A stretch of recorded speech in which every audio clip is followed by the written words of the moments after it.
Hey everybody, in today's video, I'm going to show you how to use Photoshop to take your deep space images to the next level. Because Photoshop or even Affinity Photo both give you a lot of advanced tools that make the artistic editing much easier compared to PixInsight. And I would argue that Photoshop is a much better tool for adjusting the contrast and colors in your image. Now, to be clear, this video is geared towards beginners because it seems a lot of my students really struggle with Photoshop. And I want to make sure you understand all the fundamentals first, then we'll put all that knowledge together and I'll show you my full workflow. And I will have this image linked down below, that way you can follow along with me and practice. First, we need to make sure that the interface is consistent between my video and your display. And one of the problems is that the interface can get very cluttered. So I'm going to reset mine to something that might be similar to yours and then we'll go from there. Alright, so if you're just getting into this, you probably have a lot of these different tabs open. But we really only need about 2 or 3. So what I want you to do is go through and close out of everything for the most part. And you can do that by right-clicking on the name and choosing Close or Close Tab Group, either one.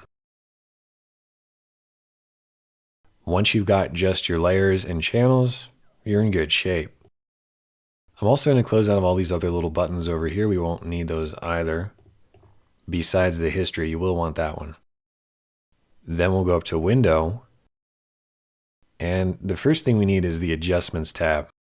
Because the adjustments, these are like your filters. This is how you're going to do almost everything in Photoshop. And when the Adjustment tab appears on your screen, I want you to click and drag this little tab over above the layers. And if you did that correctly, it should look like this. I'm going to close out of styles, though we don't need that.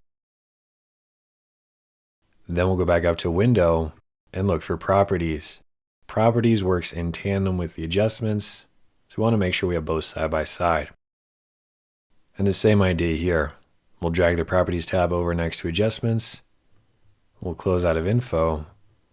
And then I'm going to drag down this toolbar here. I guess it's not really a toolbar, but anyway, that way I have this about 50% for Adjustments and Properties, and then the other half of the screen for layers and channels.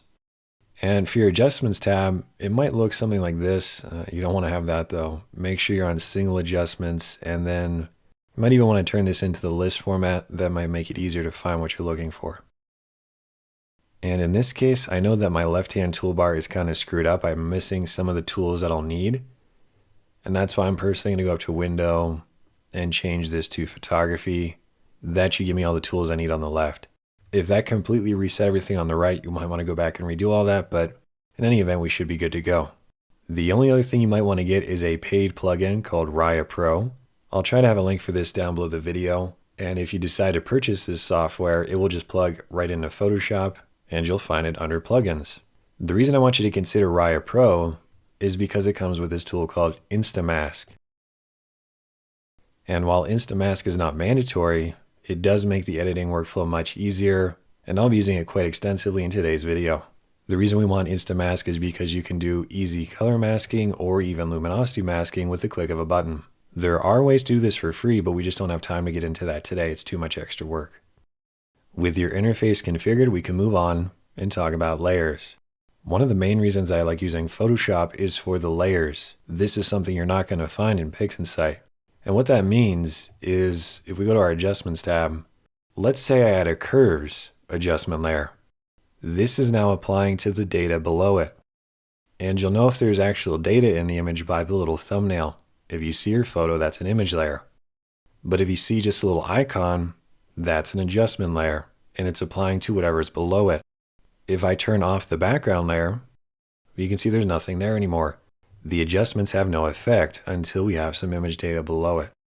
And the nice thing with Photoshop is that we can do as many of these layers as we want for maximum flexibility. For example, with this first curves layer, I can affect the contrast. And this is all being done in real time. I don't have to worry about opening up a separate preview window like you would in PixInsight. Then I can go back to the Adjustments tab, and I can add a second curves layer. Now we have curves too. This time, I'll click on the black point dropper, and with the black point dropper selected, I'll click somewhere in the photo. That is attempted to fix the blue color cast in the shadows. And so you're free to do as many of these adjustment layers as you want. They're going to keep stacking on top of one another. Next, let's talk about layer masks, because these are just as important as your layers. Every single adjustment layer that I've added has come with a little white box. This is the layer mask for that particular layer. And the way to think about this is if it's white, that means the lights are turned on, you can see the effect of that layer.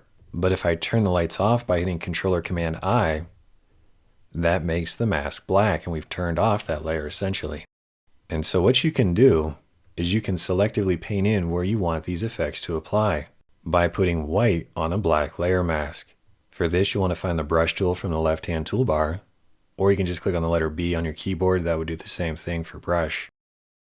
And up top, you can adjust the size and the hardness of the brush. So what I'm doing right now is I'm on my Curves 2 layer mask. And if I invert this again to make it white, this is what was correcting those blue shadows. So what I could do, just hypothetically, is if I turn off the layer mask with Controller Command I, then I'll grab my brush tool and make sure at the bottom you have white as the top color. If not, you can click on the little black and white button that will reset the colors. And then if you click this little arrow, that'll swap between black and white. Anyway, with the white color selected, now when I click and paint over the image, we're bringing back that blue correction exactly where we want it. And this is a very rudimentary way of doing things just by using a paintbrush, but it still works fine in some cases. So let me show you now what I've done. If I hold down the Alt or Option key and click on the layer mask, what you'll see is that we've turned on the lights selectively where we want that blue color correction. Then if you want to get back to your actual image view, just click on any of the layer names and there you go.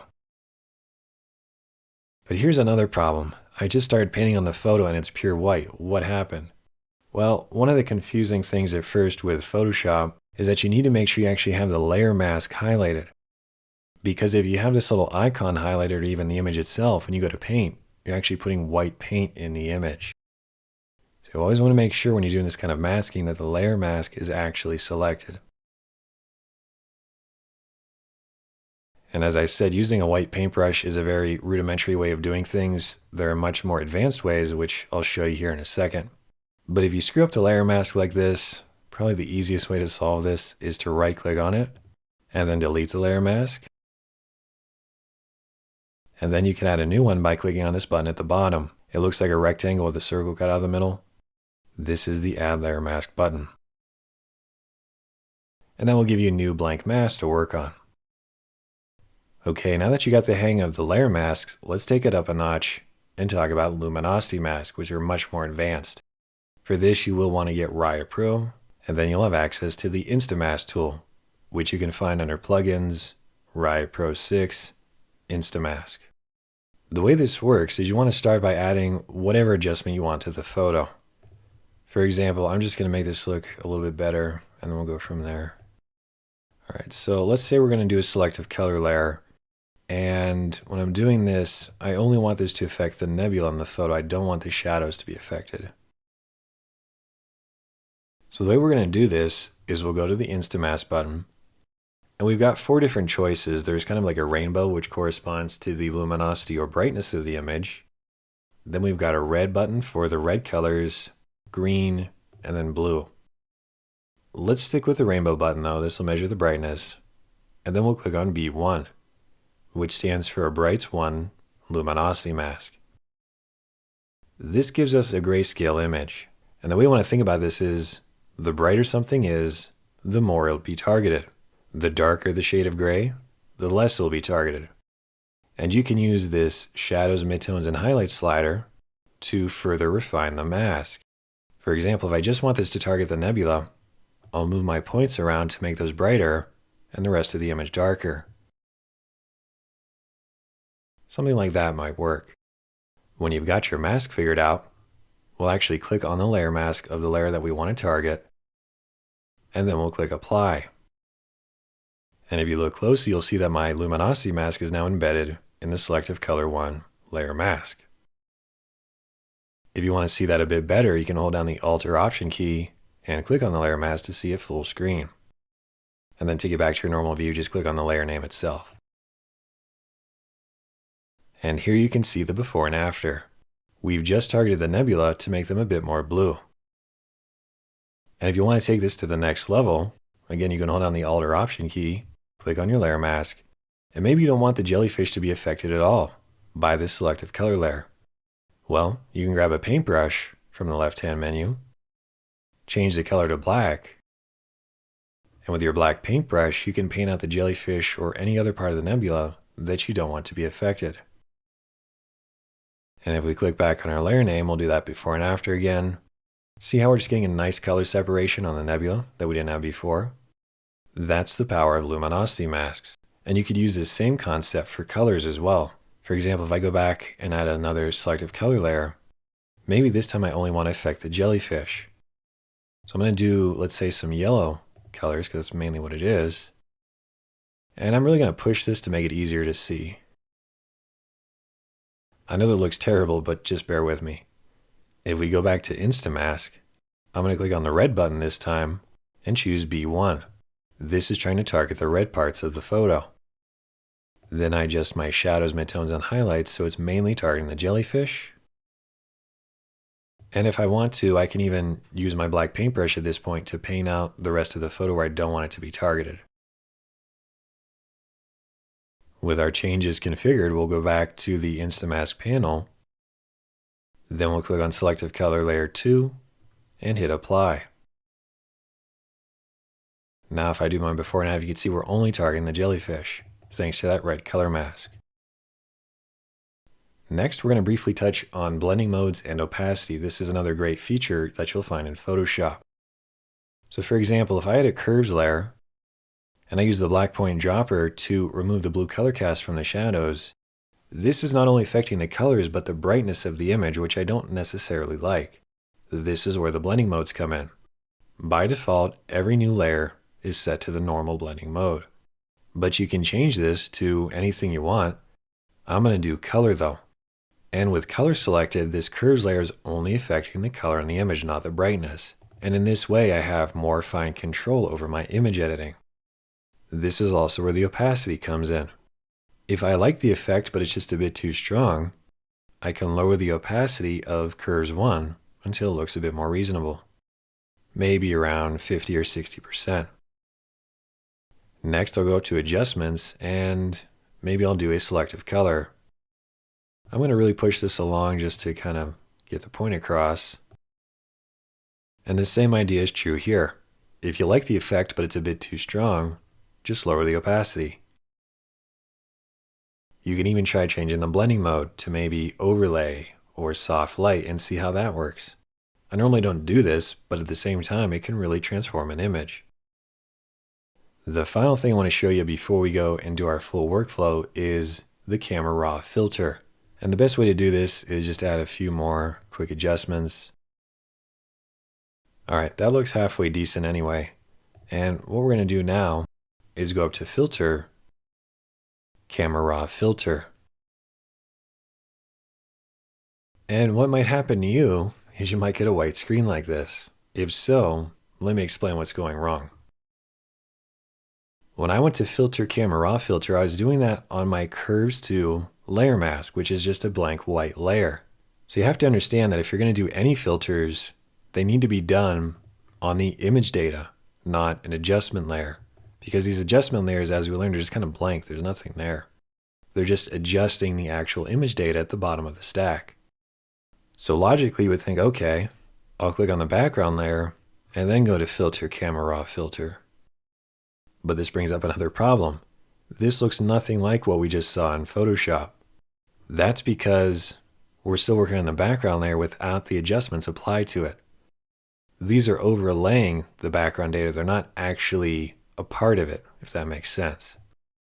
The reason I'm telling you all this is just because it can be kind of confusing if you're following along and this kind of stuff happens. So you say, well, I don't know what I did differently. Now hopefully you understand why it wasn't working.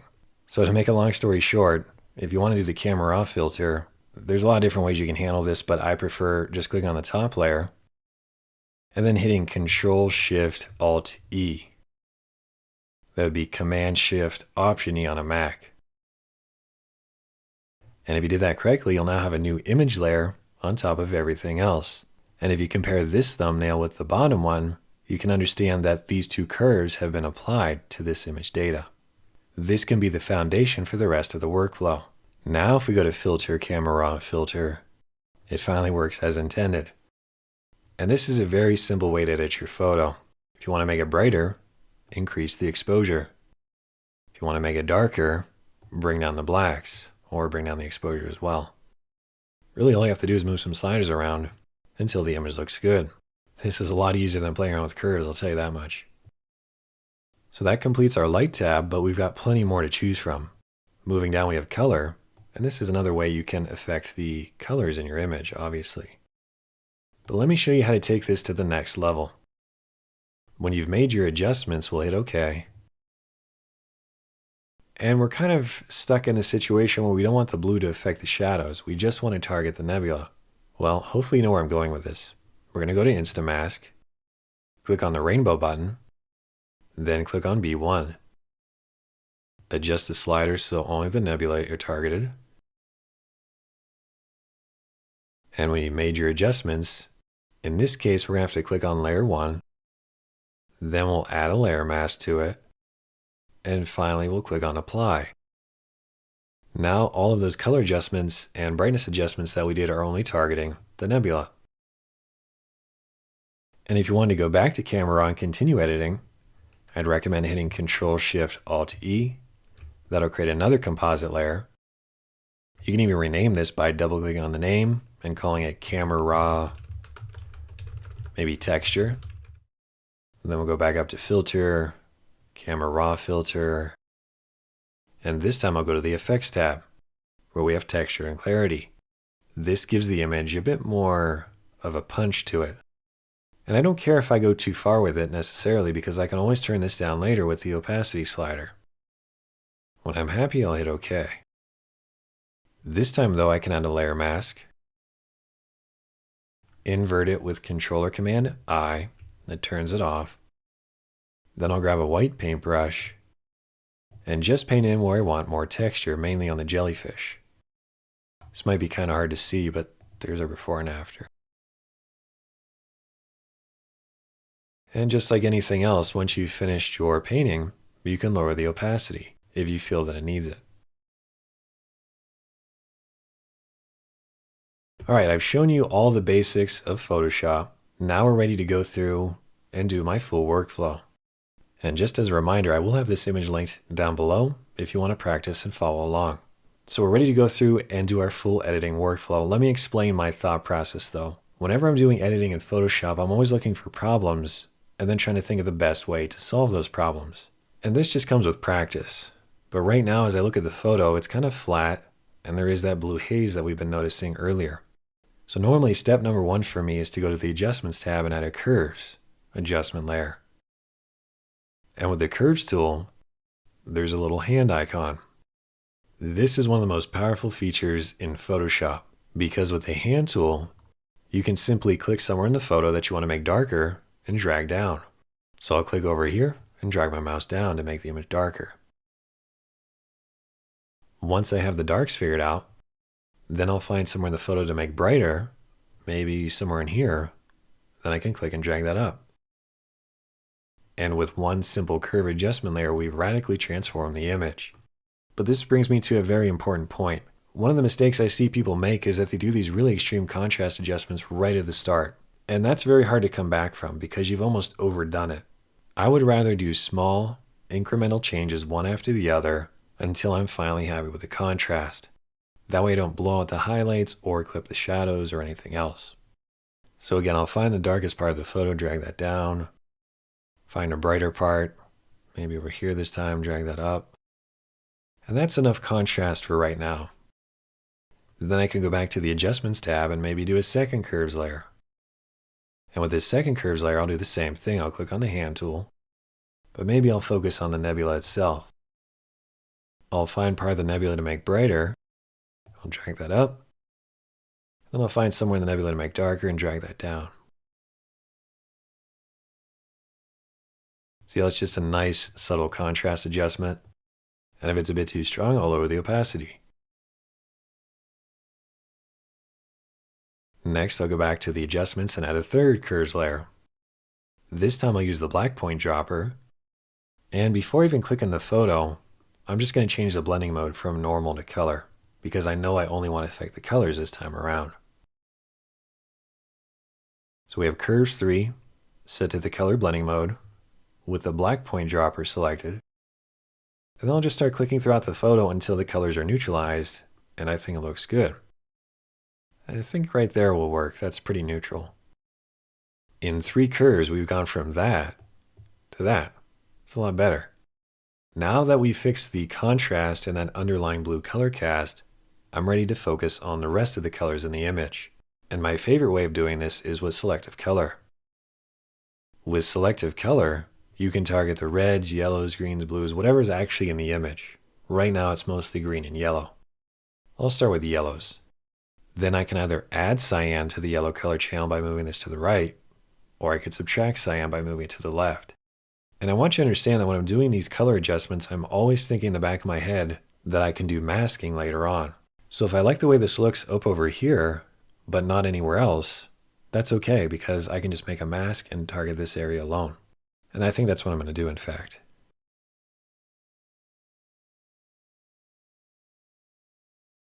With my first round of selective color complete, I only want to target this upper portion of the nebula. And while I could just invert the layer mask with Controller Command I, then grab a white paintbrush and paint it in, that will work to some degree, but it might look kind of strange sometimes. And in that scenario, you go to Instamask and create a Brights 1 Luminosity Mask, or maybe a color mask depending on what you need to do. Then you adjust your sliders so you're targeting that area. And then finally, you can use a black paintbrush to paint on everything that's not right there, basically.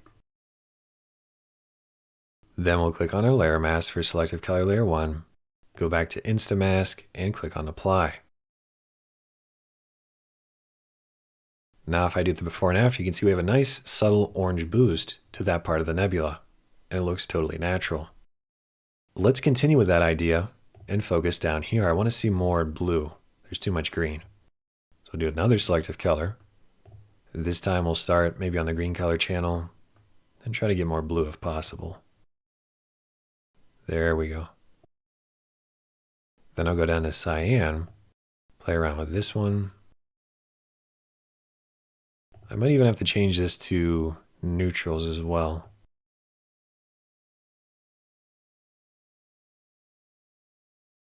And just like before, I'll go to Instamask, create a Brights 1 Luminosity Mask, play with these sliders, and then I'll paint out everything that's not down there. We'll click on Selective Color Layer 2's Layer Mask, click Apply. If you did that correctly, you'll see that there's a bit more blue. Now that I've got the colors moving in a direction that I like, I'll just do a global selective color with no masking. And this time I'm looking at the overall image. And as I'm doing this, I should mention that this is all entirely subjective, especially for this SHO color palette. You're free to do whatever looks good to you. And I'd recommend you just play around with it because you might get a really interesting color balance that not many other people have. Alright, so now if we do a before and after for selective color layer 3, it's really radically altered the image, maybe a bit too much. And I also don't like how much it's affecting the jellyfish on the left. So I know I said this was going to be global, but we're always free to adjust things as we go. This time I'm going to use a black paintbrush and just paint out the jellyfish. I don't really care that much. And another thing you want to get in the habit of doing is going up to Filter, Blur, Gaussian Blur. And with Gaussian Blur, you can actually blur out your paint job even more so that way it's not as obvious. Because one of the common mistakes I see is that people have a really defined layer mask and it looks pretty fake. Now that we've blurred out that layer mask, I'll do another before and after. And if it's a bit too strong, I'll just lower the opacity of selective color layer 3 until I think it looks good. Next, I'm going to add a curves layer, and this time I'm going to do another contrast adjustment with the hand tool, because I want more contrast in through here. I might make this a bit brighter, and this a bit darker. Alright, I want you to look at my layers for a minute, and you can see that we've got a ton. These are all applying to the background layer at the bottom.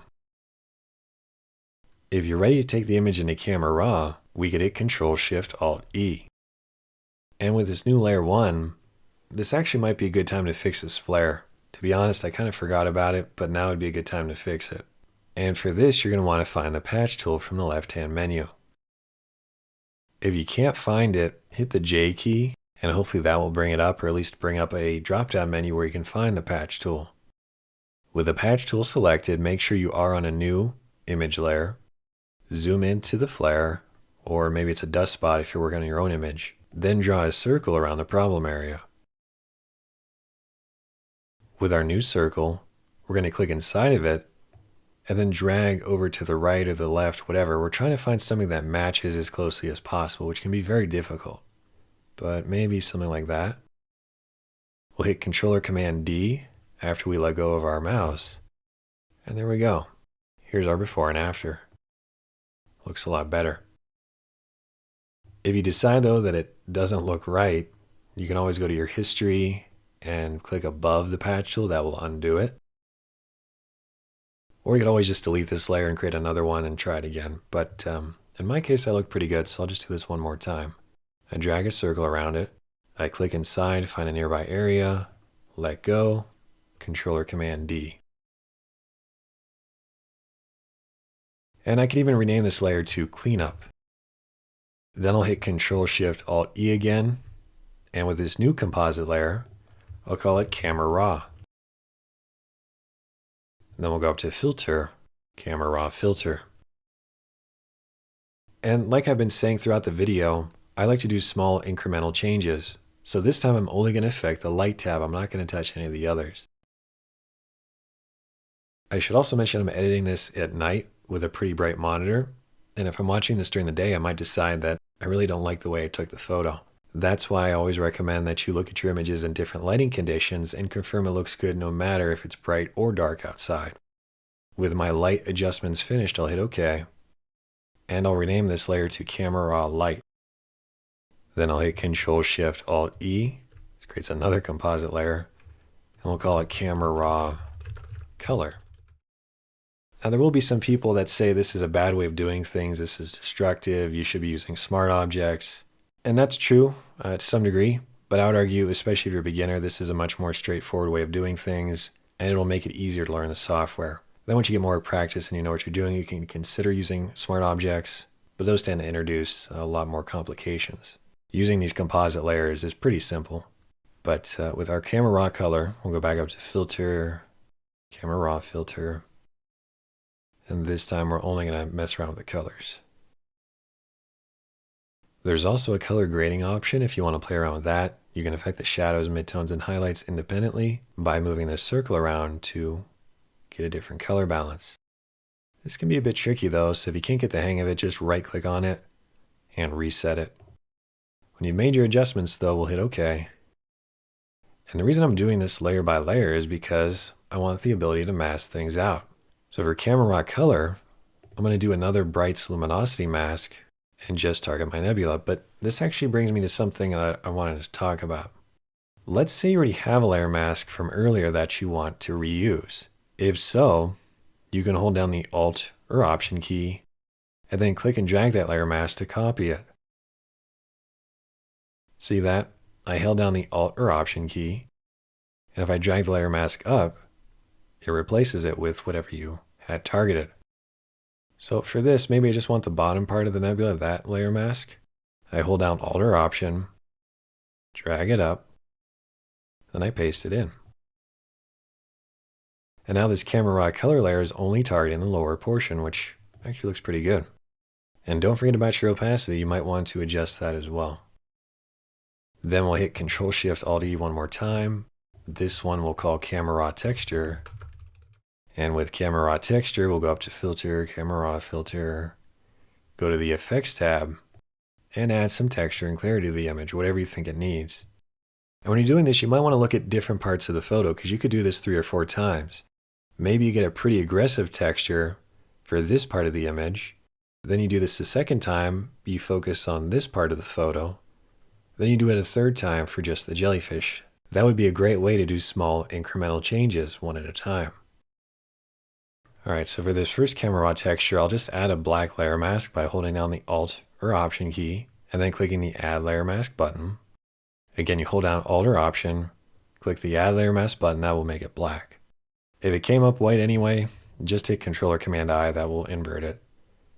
Then you can take a white paintbrush and just paint in that texture where you want it. I'd recommend going up to Filter, Blur, Gaussian Blur once more, and really crank that up, that way there's no harsh edges. Finally, lower the opacity, that way it's not too strong. And if you want to affect the jellyfish this time around, we'll hit Control-Shift-Alt-E. I'll call this one Camera Raw Texture 2, and we'll do the same idea. Now I'm only looking at the jellyfish though. I'm going to start by adding a black layer mask, grabbing a white paintbrush, and just painting in the jellyfish. And there we go. I would probably spend another 20 minutes on this image, to be honest, just playing around with the colors more, because we're just kind of doing a demo today. But if we compare this to the original data that we started off with, went from that to that, it's certainly more stylized if nothing else. And this brings me to one of the final points I want to make, and that is, this is version 1. We put a lot of time into it, and we took it a certain direction. However, if I look at this image tomorrow, I might immediately find lots of problems with it. For example, we have kind of a strange purple glow up over here. It's too red, I don't like that. So for version 2, I could try to turn that down. I also think I probably pushed the texture too far, and it looks kind of crunchy. So that'd be something else to watch out for version 2. In terms of the overall contrast and color balance, it looks okay, but it is a bit intense. That could be something else we try to improve on.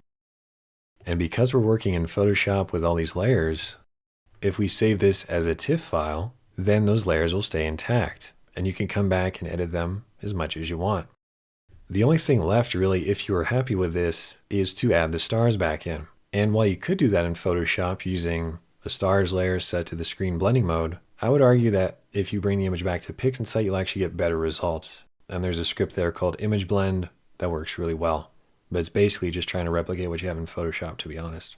All right, well, I know that was a really long, complicated video, so I apologize for that. But at the very least, I hope you feel a little bit more comfortable in Photoshop now, and you've seen some of the tricks that I use to get great photos. And this is why I prefer using Photoshop for my artistic edits, because with this combination of adjustment layers, layer masks, camera raw, and more, I find that I have way more flexibility and control during the editing compared to PixInsight. PixInsight might be great for fixing all the problems with your data and making it presentable, but Photoshop is where you can take those images to the next level and really put your own artistic flair on the image. All right, well, I hope you enjoyed the video, and if you want to learn even more, be sure to check out my Deep Space course. That has over 90 videos that take you through the entire process from capturing the data to processing it.